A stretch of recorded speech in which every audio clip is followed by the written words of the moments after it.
What's up? Today we're going to talk about one of the least used features in Football Manager, which is a great game that I obviously love because you can play it for years and not even begin to scratch the surface of all of the information you can use to try and win a freaking match, right? And I'm going to show you one of the ways to get your hands on a lot of that information that you might not have known was there. Hit it.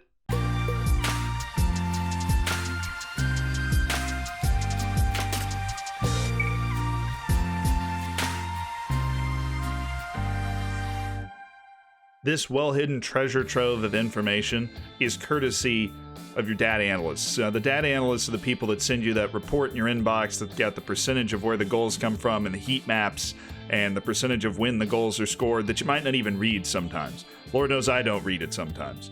But what we're going into today is the analysis panel in the tactics section over here on the left. Now, this analysis panel is just packed full of information to help you win matches in Football Manager, and I'm going to help you make heads and tails of it. Hopefully at this point you can find the tactics I'm talking about. You just click on tactics, go right along here, and then you find analysis. It takes a couple of seconds to load, so I'm going to snap real quick before we're in. It takes that couple of seconds to load in because there's so much information, but all I did was just drop down and click match right here. What you're greeted with first is a representation of pros and cons from your past 5 matches. So I'm currently looking at my Manchester United team in 2030 that I'm playing on stream right now. Check out the stream, it's down there. Anyways, I'm playing this right now in my personal game, basically. And these are the last 5 matches. Got thumped by Aston Villa, lost to Sporting, but we picked up a win against Stoke and a draw against City. I promise Stoke is better than they are in real life right now.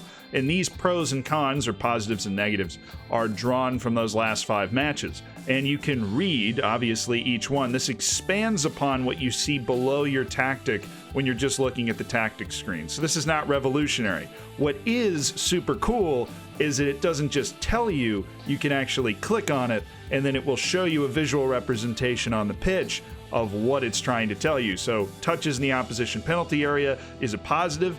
That's where those touches are coming from. There's also a helpful tool where if you have an outlier of a game, like take my Aston Villa loss, for example. We lose 5-0. We gave up about 3 goals off corners. We really probably should have maybe drawn them, but definitely should have lost 5-0. So I can unclick that. I don't want it to factor in to my pros and cons. And eventually it goes away, and all of a sudden we have different pros and cons from the other 4 matches. Appearing on the scene, obviously, opposition touches to goals ratio in the area. Just 118 touches and only 2 goals as a result of that from my opponents. So we're doing a good job defending in the area where that wasn't there before when Aston Villa was ticked. Clicking obviously works on the negative side too, but I'm a positives type of guy. Too bad I don't have more of them, but it's hard, okay? Now there's a second option in the match section of analysis, and you can actually, this is where all of the information is, and it takes a little while to load once you click on it too. Just kidding. It helps to have a supercomputer sometimes. But the analysis isn't happening yet, so what I need to do is drop down, choose a match, and I'll pick my most recent match, 1-1 draw against Manchester City. Now we're going to get into a little bit of loading, but this 1-1 draw against Manchester City is going to load up, and every single play is logged in analysis. It's actually mind-boggling. There's some pretty obvious options that are lingering around up here, but we're just going to look at plays that I made. So I'm Manchester United. Boom, we're going to look at plays that I made, and we'll go to the first section, shots. We can see where our goal came from, and of course gives you a number, and then if you hover over the number, it'll give you the name of the player, just in case you're like me and you honestly cannot remember who is what number. And you can highlight as many as you want. So these are the shots that missed the target, that's the shot that went into the goal, that's the shot that hit the crossbar, and this shot was saved. Lord knows how, because he is right next to the goal.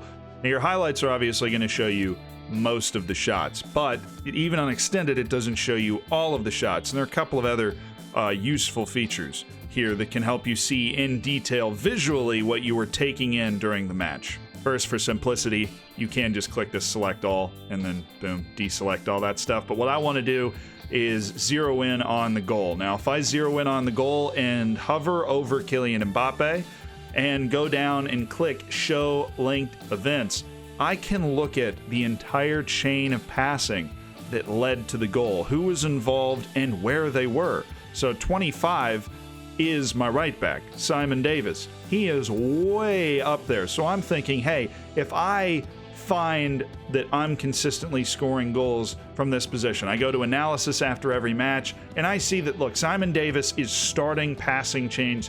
This is how you identify players that are helping your team that aren't getting credit with the assists. And the only way you would notice it is if you had an unlimited memory bank or you're looking at the analysis. Just 1 second. If you're enjoying how linked together this video is, please do like and subscribe. Really helps out the channel, and hopefully I will continue to put out videos like this one. You can ignore all the other stuff if you're just into the tutorials. That'll really help you maximize the game.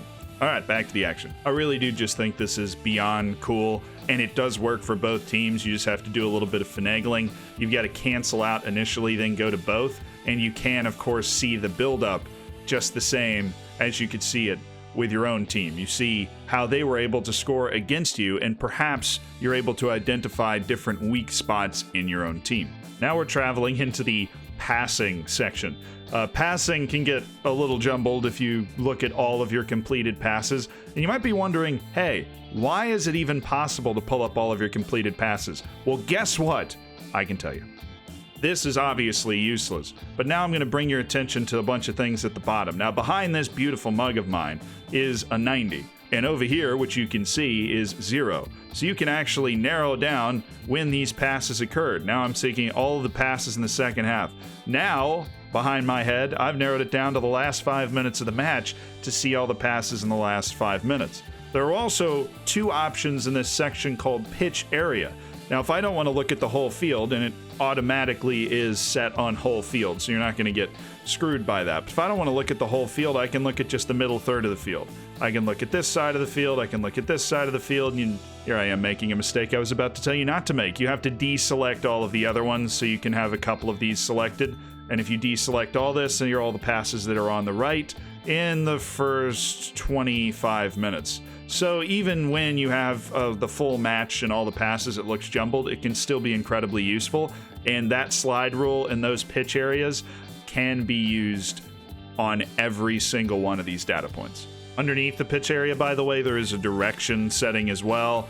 I have never really used it, but it is you can just look at long passes if you want to. You hover over it and it tells you what kind of pass is there or what direction it's going. Say I only wanted to look at backwards passes. I can do that. Here's a backwards pass for both teams. Here are the backwards passes for my team. So all of these things apply to all the data points over here. Makes it very nice. Now we've returned to a full 90 minutes, and I can look at key passes, but gotta deselect. I can look at key passes and things of that nature. So I've got one guy who's just balling out. Yusuf Kasuge made every key pass in the entire match. Claps for him. I don't need to fiddle around with this too much. You should be able to figure it out for yourself. That chances created is going to show you a chance creating pass, right? But there's something extra in passing that does need a little more explanation, and that's this thing, combinations. You can click combinations, and that shows all of the different ways that your players are combining, which is not very helpful. But if you click this drop-down arrow, you actually have the ability to pick out one combination at a time. So this is every time that Yusuf Kasuge and Clark Ionu have combined with each other. And I don't necessarily feel that looking at this bit of data is helpful, but maybe in the tactic you're trying to figure out if it works, it is.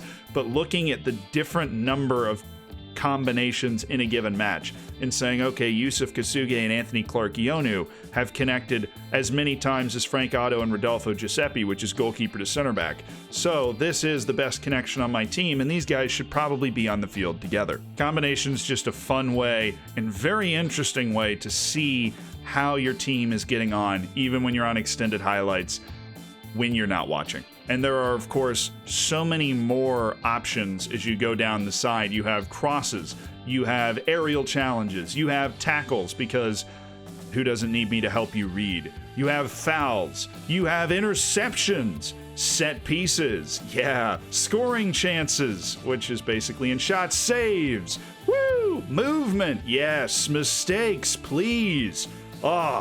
Please, mistakes you can really hammer onto people. I already clicked on you. Average positions. Yes. new things. All of those other sections are going to react the exact same way that we've been talking about before. There's no other special thing I need to explain like passing, but in average positions, you basically are able to create the heat maps anytime you want and not just when the data analyst gives it to you. And like how the instructions have changed recently in Football Manager to now include 3 different phases of the game, the average position includes 2 different phases. At least you have with the ball. This is where all of your players, including subs, so it does put subs on there as well. It's not just the 11 with the ball and then without the ball. Where do they end up without the ball? And of course, there's a lovely overall position. I said there was a heat map style thing. Well, if you're super into heat maps, I'm not really, if you couldn't tell, but you can pull up your heat map as well. And that's in the possession section. And the rest of the possession section is basically the same as the rest of this match analysis area, because you just click on it and it brings up every touch for the entire game, or you can narrow it down to 5 minutes. You can narrow it down to when you lose possession, gain possession, and if you click on every individual person, just like every other section, and I might not have explained that perfectly, but it's not just shots. Every single event you can click on, and if you have any kind of clicking ability, you'll be able to get to show linked events without it disappearing, and that didn't work. So it turns out this is the show linked events for lost possession. Believe it or not, or gained possession, never really done that before, but of course gaining possession, there's basically no linked event, so it's empty. But to give you an example that actually makes sense, and you're going to look at it and go, wow, that's so interesting. I'll go to crossing and go to crosses completed and click on you, Daniel Bergantia, show linked events, and there's the build up to being able to get the cross in. Looks like he came from a throw. That's all well and good, but when you're done playing around, how exactly do you clean all this mess up? You can scroll all the way to the bottom and there's a clear events button. Awesome! Remember, this works for every match you played in the last 2 years. So matches you played 2 years ago, you better hurry up and get your analysis in. You can also compare it with another match, because that's just not cool enough to be able to do it on one match. I can pick the match I played 2 matches ago against Stoke City, and once it loads in, we'll be in business. I can look at the passing and the combinations between both matches. Well, that was all terribly exciting. Hopefully you learned something. Hopefully you're going to win a few more matches. If you do, I'd love to hear about it in the comments, or you can check out the Discord server that I have that goes along with my Twitch stuff, and you can talk to us about it there. Hope to see you there. Hope to see you somewhere else. Even if I don't, hope this helped. Later, homies.